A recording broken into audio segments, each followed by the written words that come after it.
సంసోను జీవితం చాలా బలవంతుడు. ఎంత బలవంతుడంటే అందరికంటే కూడా ఎక్కువ బలవంతుడు.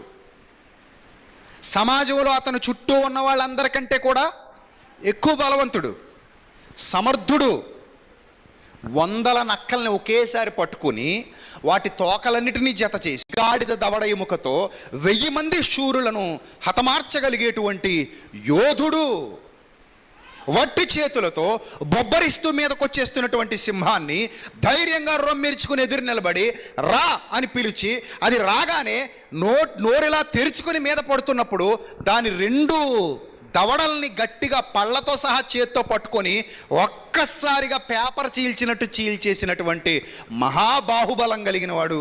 చేతులకంత పవర్ ఉంది,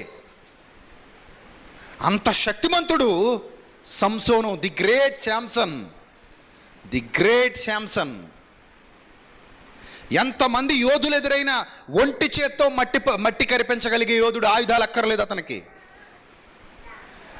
ద్వారబంధపు నగరి అడ్డు గడియలు అంటే చాలా పెద్ద వాడు. అలాంటి శక్తిమంతుడు, బలవంతుడు, కానీ జ్ఞానంలో తగ్గిపోయాడు. బలవంతుడే కానీ ఎక్కడ తగ్గిపోయాడు?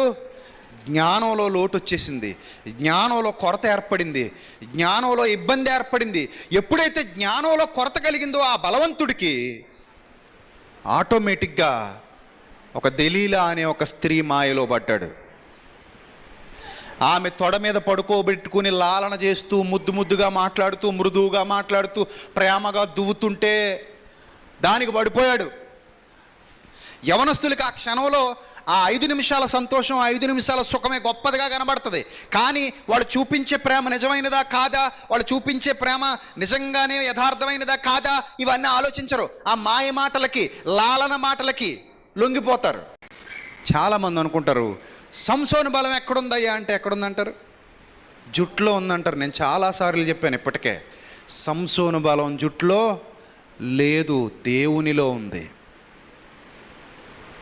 జుట్టు కత్తిరించేస్తే పోలేదు బలం, దేవుని మాట ధిక్కరించినందుకు పోయింది బలం. సంసోను ఎందుకు చెప్పేశాడు తెలుసా పాస్వర్డ్? జుట్టుకి ఒక లక్షణం ఉంది, మరలా పెరిగే లక్షణం. కత్తిరించేసినది ఏమవుతుంది? మరలా తిరిగి పెరుగుతుంది. సంసోను ధైర్యం అదే. ఒకవేళ కత్తిరిస్తే కత్తిరించేని మరలా మొలుస్తుంది కదా, అప్పుడు ఎప్పటి మాదిరిగా నా బలం నాకు వచ్చేస్తుంది అనుకున్నాడు. మీరు చదవండి న్యాయాధిపతుల గ్రంథంలో, వెంట్రుకలు తిరిగి మొలువ మొదలు పెట్టెను అని వ్రాయబడింది. మొదలు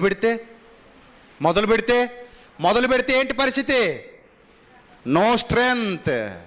వెంట్రుకలు తిరిగి మొలవడం మొదలుపెట్టాయి, కానీ బలం మాత్రం తిరిగి రాలేదు. అప్పుడు కళ్ళు తెరుచుకున్నాడు, బలం నాది కాదు, తండ్రి అయిన దేవునిది. నేను సింహాన్ని చంపేస్తే అది నా జుట్టులో ఉన్న బలం కాదు, నా తండ్రి అయిన దేవుడిచ్చిన బలం అది. ఆ ఆత్మ నా మీదికి దిగి వచ్చినప్పుడు ఆ శక్తితో నేను నింపబడుతున్నాను. ఆ ఆత్మ నా మీదికి దిగి వచ్చినప్పుడు సింహాన్ని చంపగలిగాను.